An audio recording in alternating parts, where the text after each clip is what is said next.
দীর্ঘ এক যুগ অপেক্ষার পর আবারও জমজমাট আকারে চালু হচ্ছে বগুড়ার শহীদ চান্দু স্টেডিয়াম। বাংলাদেশের সবচেয়ে বড় ফ্রাঞ্চাইজি লিগ বিপিএল ফিরছে বগুড়ায়। কত শত অপেক্ষার পর আবারও আশার আলো খুঁজে পাচ্ছেন বগুড়ার ক্রিকেট প্রেমীরা। তবে শুধু বগুড়া নয়, এর পাশাপাশি খুলনা ও রাজশাহী স্টেডিয়ামেও মাঠে গড়াতে পারে বিপিএল এর ম্যাচ।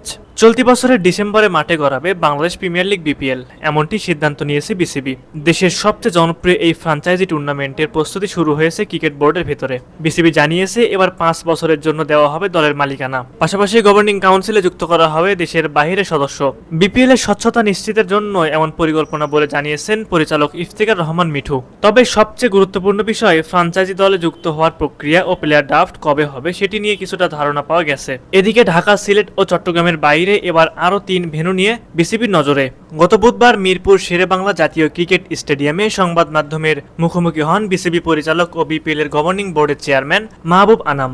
সেখানে মাঠের বিষয়ে তিনি বলেছেন, আগামী সপ্তাহে মাঠ পর্যবেক্ষণ করবে গভর্নিং কাউন্সিল।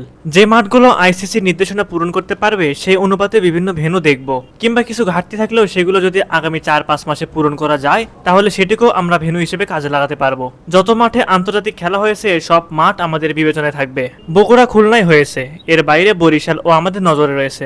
যদি এর মধ্যে বরিশালে কাজ শেষ হয় তাহলে সর্বোচ্চ এই 3টি মাঠ সহ মোট কতটি মাঠে বিপিএল হতে পারে সেটি সিদ্ধান্ত নেওয়া হবে। রাজশাহীর বিষয়ে মাহবুব আনাম বলেন, রাজশাহীতে এই পর্যায়ে আন্তর্জাতিক ম্যাচ করার মতো অবস্থা নেই, তবে জাতীয় ক্রীড়া পরিষদ একটা পর্যায় করেছে, আমরা তাদের সহযোগিতা করছি, কি করলে ম্যাচ আয়োজন করতে পারবো সেগুলো জানানো হয়েছে। এই মাঠও আমাদের নজরে রয়েছে, সময় মতো সবকিছু পূরণ করতে পারলে তারাও বিবেচনায় থাকবে।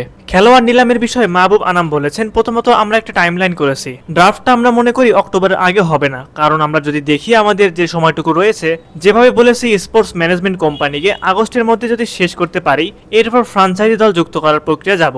সেপ্টেম্বর যদি এটা আমরা শেষ করতে পারি তাহলে অক্টোবর আমরা হয়তো ড্রাফটে নামতে পারি। এদিকে বিপিএল এর গভর্নিং বোর্ডে আইনজীবী, অর্থনীতিবিদ ও মার্কেটিং বিভাগের লোক নিয়োগ দেওয়া হতে পারে বলে ইঙ্গিত দিয়েছেন মাহবুব আনাম। সুপ্রিয় ভিউয়ার্স, আপনাদের কাছে কি মনে হয়, বগুড়া শহীদ চান্দু স্টেডিয়ামে কি বিপিএল মাঠে গড়াবে? অবশ্যই সেই বিষয়ে আপনাদের মতামত আমাদের কমেন্ট করে জানাতে পারেন।